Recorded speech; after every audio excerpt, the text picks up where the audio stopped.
Long ago, in the mountains of Japan, a young samurai named Takeshi trained under his master. Every day, he practiced sword fighting, meditation, and the art of patience. His master often spoke of Bushido, the way of the warrior, which demanded discipline, courage, and control over emotions. Takeshi wondered why his training was not just about strength and skill, but also about the mind. His master told him, "A sword without a steady mind is just a piece of metal. A warrior without control is no warrior at all."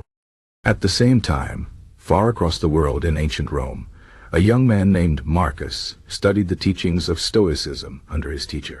Marcus learned about virtues like wisdom, justice, courage, and self-control.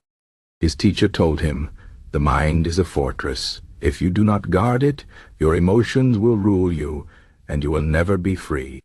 Marcus, like Takeshi, wondered why philosophy was not just about thinking, but about living.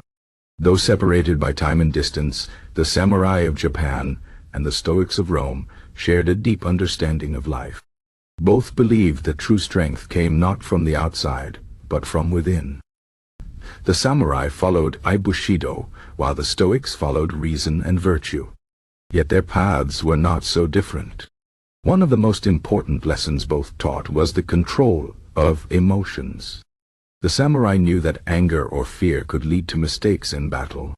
A warrior who lost his temper might strike too early or hesitate at the wrong moment.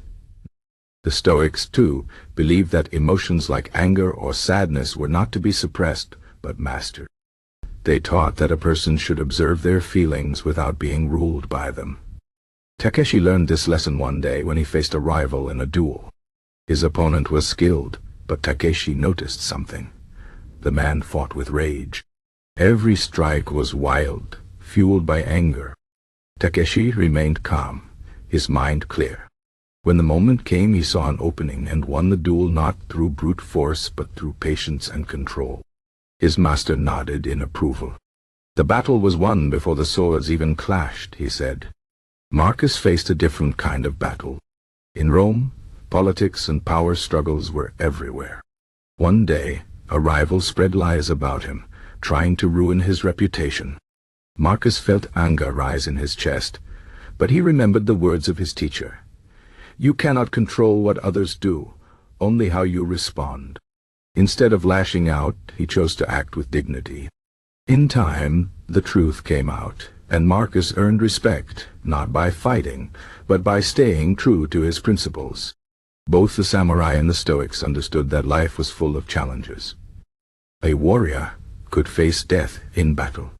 A philosopher could face betrayal or hardship, but neither believed in complaining or self-pity.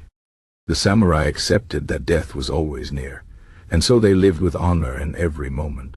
The Stoics practiced amor fati, the love of fate. They believed that whatever happened, good or bad, was an opportunity to practice virtue. Takeshi's master once told him a story of an old samurai who was ambushed by 10 enemies. The old man did not curse his fate or beg for mercy. Instead, he smiled and said, "If I must die, let me die well." He fought with such calm and skill that he defeated half of his attackers before falling. His enemies later spoke of his courage with respect. Similarly, the Stoic philosopher Epictetus, born a slave, faced hardship his entire life. Yet he said, "It is not what happens to you, but how you react that matters." He taught that freedom was not about power or wealth, but about mastering one's own mind.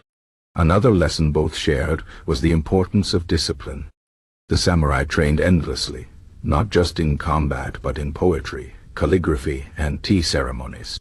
They believed that a warrior must cultivate a refined spirit.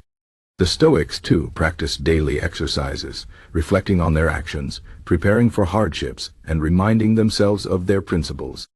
Marcus wrote in his journal every night, asking himself, "What did I do well today? Where did I fail?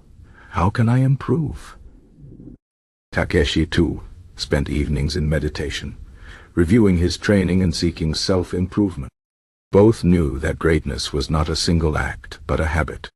Perhaps the greatest lesson from both traditions was the idea of serving something greater than oneself. The samurai lived by loyalty to their lord and duty to their people. The Stoics believed in living for the common good, in being part of a larger world. Neither the warrior nor the philosopher sought glory for its own sake. In the end, Takeshi became a wise and respected samurai, not because he was the strongest, but because he had mastered himself. Marcus became a great leader, not by seeking power, but by living with virtue. Though their swords and scrolls may seem different, the samurai and the Stoics walked the same path, the path of inner strength. They proved that true power does not come from weapons or wealth, but from the mind and spirit. And that is a lesson that still speaks to us today.